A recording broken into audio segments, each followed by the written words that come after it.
একই রমণীর ঘটনা ইমান তারিণী একই রমণীর ঘটনা ইমান তারিণী একই রমণীর ঘটনা খোদার প্রেমে কেমন ছিল খোদার প্রেমে কেমন ছিল সেই ফানা ইমান তারিণী একই রমণীর ঘটনা ইমান তারিণী একই রমণীর ঘটনা খোদার প্রেমে কেমন ছিল খোদার প্রেমে কেমন ছিল সেই ফানা ইমান তারিণী একই রমণীর ঘটনা ইমান তারিণী একই রমণীর ঘটনা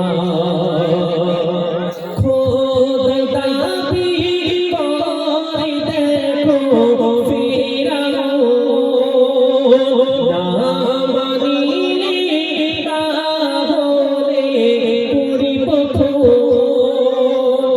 সহি দরবারে একটা শিশিরে থাকিত অতি গোপনে মুসা নবীকে মানিত শুনে ফেরাউন খেতে আগুন দেখো না শুনে ফেরাউন খেতে আগুন দেখো না শিশাশি বলে এক আল্লাহ আমার রাব্বানা ইমান তারিণী একই রমণীর ঘটনা ইমান তারিণী একই রমণীর ঘটনা বিভাগটা দিতে পারবে কমবে না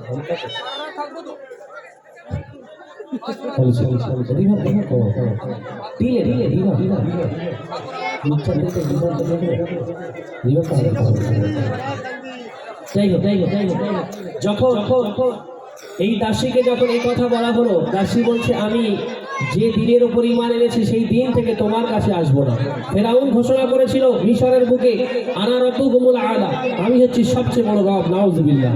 কিন্তু মুসা নবী যখন এই ফেরাউনের ঘরেতে আল্লাহ পাক তাকে লালিত পালিত করে তাকে সেই জামানার নবী করে পাঠিয়ে দিল, সে নিজে এত চেষ্টা করেও তাকে ঠেকাতে পারলো না। কবি ছন্দের মাধ্যমে লিখছে শুনুন। যখন দাসী রাজি হলো না কোনো মতেই, তখন দাসীকে শায়েস্তা করার জন্য ফেরাউনের রাজ দরবারের মধ্যে একটা বড় কড়াতে তেল লাগানো হলো। তেল জ্বালিয়ে তেল টকবক টকবক করে ফোটে। ফেরাউন সেই তেলের মধ্যে তার ছোট সন্তানকে তেলের মধ্যে ভেজে দিল। তখন সে দাসী কি করছে কবি লিখছে শুনুন।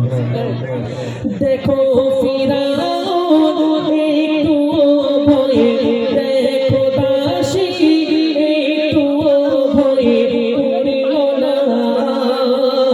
তখন ফিরাউন দিল নির্মম যন্ত্রণা। ছোট কন্যাকে ফিরাউনের হুকুমে দাসীর সম্মুখে ফুটন্ত তেলে দিল ফেলে ছোট কন্যাকে। পুরে কাবাব হয়ে ছোট সোনা আর বলছে মা, পুরে কাবাব হয়ে ওই ছোট সোনা কই মা গো মা, জান্নাতে যাচ্ছি চলে মা তুমি কেঁদো না।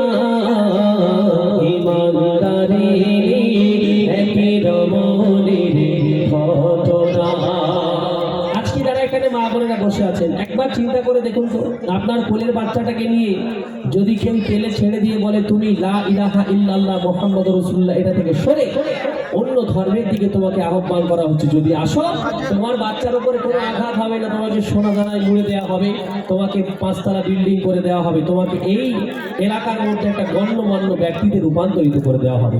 এখানে যত মা বোন আছে, কে এই অফার নেবে কি না নেবে আমি বলতে পারবো না, কিন্তু হয়তো কেউ নিয়ে নিতে পারে। কিন্তু এই দাসী বলেছিল, ওগো ফেরাউন, আমার কিছু চাই না, আমি যে রবকে রব বলে মেনে নিয়েছি, তার কাছে আমি তোমার সেই জায়গায় তোমাকে আমি কখনো বসাতে পারবো না। যখন দেখলো ফেরাউন একটা বাচ্চাকে পুড়িয়ে কোনো লাভ হলো না, তখন কি করছে, বড় কোনো না কেউ ধরে সেই তেলের ভিতরে যখন ছাড়ছে, কি করছে কবি লিখছে শোনো। খুদা না মানলে চিন্তা করে রাখবো না, শিশা শিশি তো একে তো তাতে করে না, বড় নাকি তার সম্মুখে বাঁধে হাত পা, ফুটন্ত তেলে দিলে ফেলে কি আর তোলা, মুক্তা ধরে যাচ্ছে ওড়ে আর বলছে মা।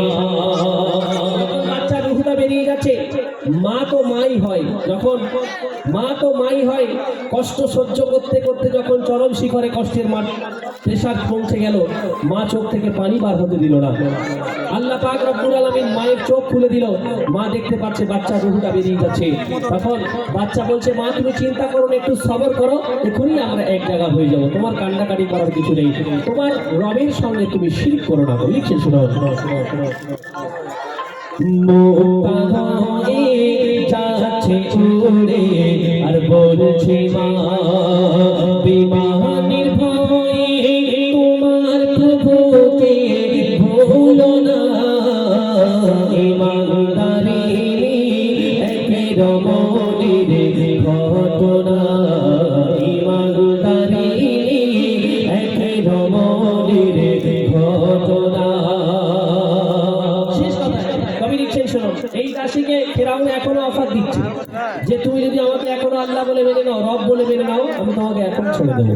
কিন্তু দাসী বলছে, আমার 2টো সন্তান চলে গেল, আমি তখন যখন হিন্দিতে একটা কথা টাসে মাস নেই হুয়া, তো এখন আমি কেন হব, নিজের জানে।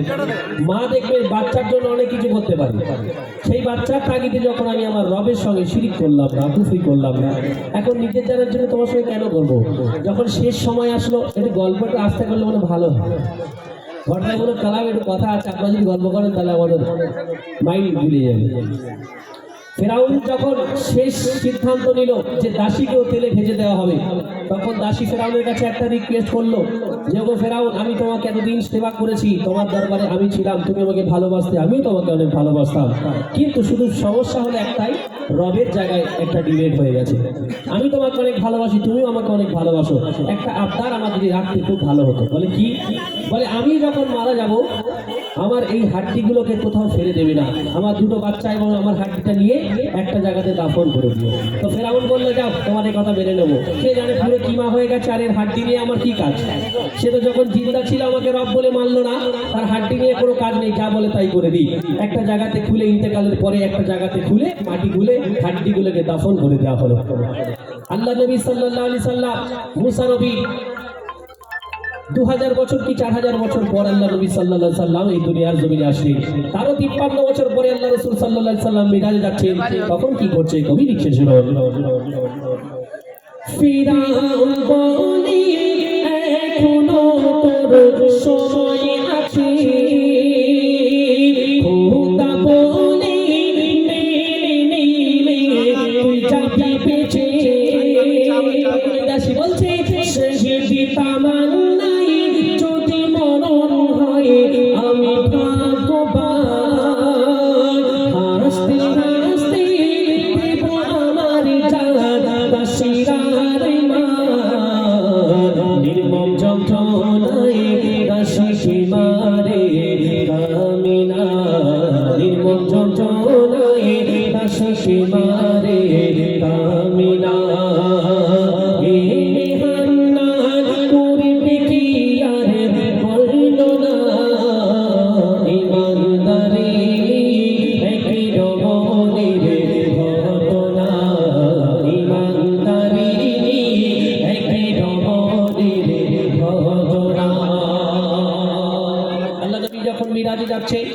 বাইতুল মাকদিসের যখন আল্লাহ রাসূল সাল্লাল্লাহু আলাইহি ওয়াসাল্লাম কাছাকাছি হলেন, তখন আল্লাহ রাসূল জান্নাতের সুঘ্রাণ পাচ্ছে। বলছে, ভাই জিবরিল, আমি তো জান্নাত থেকে এখন বহু দূরে, কিন্তু জান্নাতের সুবাস কোথা থেকে আমার নাকে আসে? তখন এই ঘটনা আল্লাহ রাসূল সাল্লাল্লাহু আলাইহি সাল্লামকে জিবরিল আমিন শুনিয়েছিল যে একজন দাসী তার দুটো সন্তানের সাথে এক জায়গায় সমাহিত তাদেরকে করা হয়েছিল ঈমান নামক জিনিসটাকে মজবুত করে রাখার জন্য। সেই কবর থেকে আল্লাহ পাক সেই দিন থেকে সুঘ্রাণ তুলেছিল, আজও উঠছে, কিয়ামত পর্যন্ত উঠবে এই সুঘ্রাণ। সবাই বলি সুবহানাল্লাহ। চলে একটি ঘটনামূলক কালাম, ঈমানের যে কত মার্তাবা আল্লাহ পাক দিয়েছে, সেটাকে মজবুত করে আল্লাহ পাক ওয়াদা করেছে আল্লাহ রাসূলের সঙ্গে যে